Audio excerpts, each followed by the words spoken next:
Hello বন্ধুরা, শামীমের রান্নাঘরে আবারও একটা ভিডিও নিয়ে তোমাদের কাছে চলে এসেছি। এইখানে আমি রেখেছি আলুর পকোড়া করে তোমাদের দেখাবো। এখানে আমি আগে থেকে কড়াইটা জেলে তেল গরম করতে দিয়ে দিয়েছি। দেখো আমার তেল গরম হয়ে গেছে। আমি এই আলুর পকোড়াগুলো ভাজতে ভাজতে আমি তোমাদের বলবো যে আমি এই পকোড়া ভাজতে গিয়ে আমি কি নিয়েছি।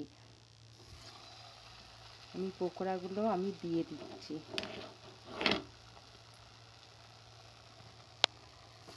তেলটা আমার খুব গরম হয়ে গেছে। আমি অল্প অল্প করেই আমি ভাজবো।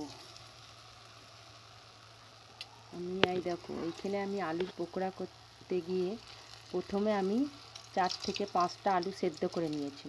তারপর আমি একটা পেঁয়াজ কুচো, 2টো কাঁচা লঙ্কা কুচো, আদা রসুন বাটা, নুন, লঙ্কা গুঁড়ো, হলুদ গুঁড়ো, জিরের গুঁড়ো, বেসন আর আমি অ্যারারুট 2 চামচি অ্যারারুট দিয়ে ভালো করে আমি মেখে নিয়েছিলাম।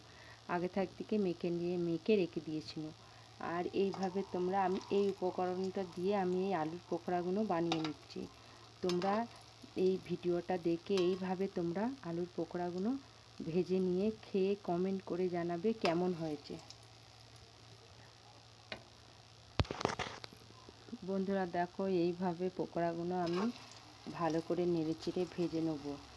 আমি এই বলের মতো আকারে পকোড়াগুলো ভেজে নিচ্ছি। তোমরা চাইলে ছোট বড় চ্যাপ্টা যেভাবে তোমাদের ভালো লাগবে সেই আকারে তোমরা করে নিতে পারবে, করে খেয়ে দেখবে।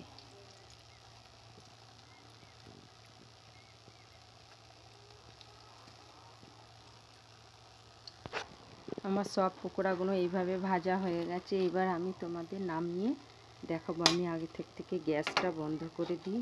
এই দেখো আমার সব হয়ে গেছে। এবার আমি নামিয়ে নেব।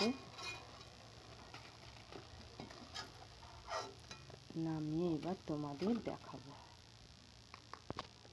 এই দেখো আমার আলুর পকোড়া পুরো রেডি। এখানে তোমরা দেখে নাও, আমার আলুর পকোড়া পুরো রেডি। তোমরা ভিডিওটা দেখবে আর খেয়ে দেখবে কেমন হয়েছে। কমেন্ট করে নিশ্চয়ই জানাবে।